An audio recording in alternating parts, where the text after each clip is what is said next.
ये जो समय है पितृपक्ष का है। ये जो समय है पितृपक्ष का है। इसके पहले समय था सावन में लोग तीर्थ यात्रा पर गए। सावन में भगवान शिव का हर मंदिर भर गया। पूरे देश विदेश में जितने भी हिंदू का शिव मंदिर था, राम का मंदिर था, वहाँ पर देखिए करोड़ों करोड़ लोग कामर लेकर के पैदल वैसे कैसे ऐसे तैसे हुआ। पूरे देश में आपने देखा, पूरे विश्व में देखा आपने कि लोग, तो जिस प्रकार से आपने सावन में भगवान का मंदिर पर आप गए, उसी प्रकार से आपको पितृपक्ष में भी अपने पूर्वज को याद करना चाहिए। रघुकुल रीति सदा चली आई, प्राण जाए पर वचन न जाए। ये रघुकुल क्या है? राम के वंशज थे, राम के वंशज थे, दादा परदादा थे। तो आप में जो जज्बात है, आप जो देखते हैं, एम्बिशन देखते हैं, जज्बात देखते हैं, पॉलिटिकल अचीवमेंट देखते हैं, बड़ा बड़ा पद पर देखते हैं, तो वह सब आपको कैसे होगा?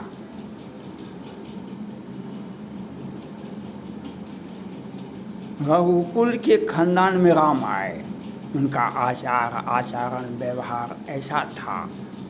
कालिदास जी ने रघुवंशम में लिखे हैं,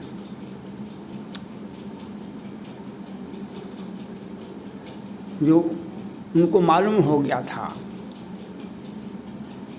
जो हमारा आने वाला पीढ़ी के साथ ज्यादती होगा, हमारा आने वाला पीढ़ी में इतने कमज़ोर हो जाएंगे जो हमारे वंश का नारी का अपहरण कर लेगा। उन्होंने रघु ने कहा, जो आप नक्शा बना दीजिए लंका का, और लंका का नक्शा बना दिया, और वो अपने पैर के अंगूठा से उस नक्शा को ठोकर मार दी। वह लंका हिलने लगा। तो आप जितने वीर बुद्धिमान, आप जितने ऐश्वर्यवान रहेंगे, तो आपका आने वाला पीढ़ी भी आपसे अधिक होगा। और आपने देखा राम की पत्नी सीता जी का अपहरण किया रावण ने, राम रावण में युद्ध हुआ। रघुकुल ने यहाँ तक कहा को रावण को मारने के लिए राम को वहाँ जाना पड़ेगा, ये तो कमज़ोर आखिर नियम है ऐसा ही। तो नियम तो आपको जो राम जो हुए, वैसे भी आप यह भी जानते हैं, राजा दशरथ का जो पुण्य है वही राम है, और जनक जी का जो पुण्य है वही वैदेही है, वही सीता है। तो आपका जो पुण्य है, आपके जो पूर्वज का पुण्य है, वही आपके बच्चे हैं। तो वह आप में कहाँ से आएगा? वह पितर को याद करने से आएगा, पितर को याद करने से आएगा। राम भी, कृष्ण भी, बुद्ध भी, ईसा भी, पैगंबर भी, सभी हमारे पूर्वज ही हैं।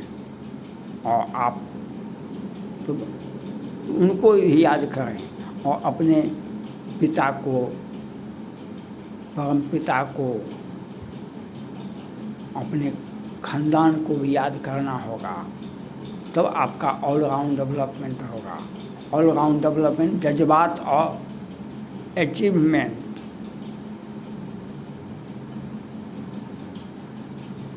आप जो होप करते हैं कि हम अपने जीवन में कामयाब हो जाएं, तो कामयाब ऐसे नहीं होता है। कामयाबी के लिए आपको बहुत मेहनत करनी पड़ेगी, बहुत बात सोचना पड़ेगा। कामयाबी इतना सस्ता नहीं है जीवन में। तो वह कामयाबी जब हम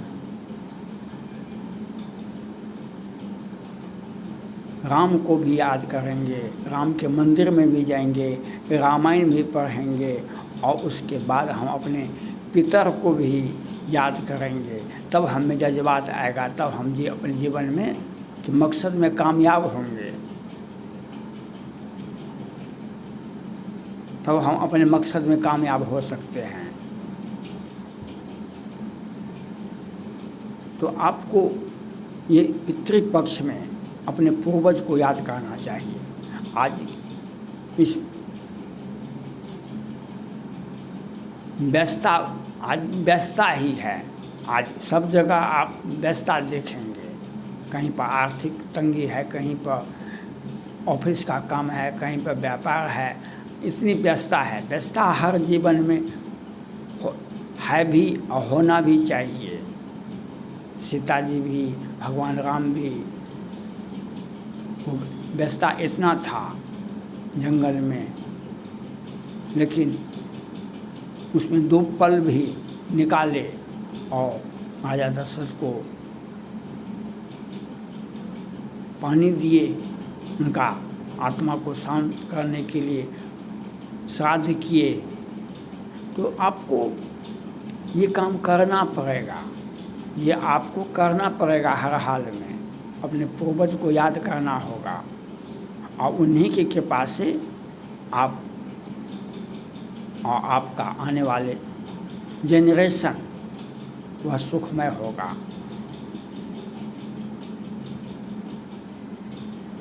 और उसका ऑल राउंड डेवलपमेंट तभी किसी का हो सकता है जब हम राम और कृष्ण और बुद्ध और ईसा बाइबिल पढ़ने वाले हैं, बाइबिल पढ़िए, कुरान पढ़ने वाले कुरान पढ़िए, रामायण पढ़ने वाले हैं रामायण पढ़िए और अपने पूर्वज को भी याद करना पड़ेगा। तब आपका जब दोनों का सम्मिश्रण होगा तभी आपके जीवन में खुशहाली आएगी, तब आप अपने जज्बात को अचीव कर सकते हैं। आप अपने मकसद में कामयाब हो सकते हैं। आपके जीवन में जो छलांग लगाने की बात करते हैं, हम जो बड़े बड़े पद पर जाने के लिए सोचते हैं, तो वह तभी होगा जब हम राम के शरण में रहेंगे और साथ ही साथ अपने पूर्वज का भी आशीर्वाद लेंगे, तभी हम अपने जीवन में मकसद में कामयाब हो सकते हैं। अकेले बहुत कुछ नहीं हो सकता है, कुछ हो जाता है लेकिन बहुत कुछ नहीं होगा। आपका ऑल राउंड डेवलपमेंट नहीं होगा। कामयाबी के पीछे राम का हाथ होना आवश्यक है। आप महाभारत पढ़े, कृष्ण का अगर हाथ नहीं रहता पांडव पर तो क्या होता? कृष्ण का कृपा नहीं रहता, सुग्रीव पर, विभीषण पर राम का कृपा नहीं होता तो क्या वह राज मिल जाता उसको, सुग्रीव को और विभीषण को? क्या राज मिल जाता? आज सबरी पूजी जाती है, क्यों? मैं राम के बिना कहाँ पूजा जाता था? तो हमको आप जब उनके यहाँ जाएंगे, राम के शरण में जाएंगे, अपने पूर्वज को याद करेंगे, तब आप भी पूजी जाएंगे। आपका भी जीवन में जज्बात होगा, आप भी अपने जीवन में मकसद में कामयाब होंगे। आपका आने वाला पीढ़ी भी ऑल राउंड डेवलपमेंट होगा, जब आप पूर्वज को पितृपक्ष में पानी देंगे, पितर को याद करेंगे, राम के यहाँ भी जाना है, कृष्ण के यहाँ भी जाना है, बुद्ध और पैगंबर के यहाँ भी जाना है, और जीसस क्राइस्ट के पास भी जाना है, और साथ ही साथ अपने पितर को भी याद करना है। थैंक्स।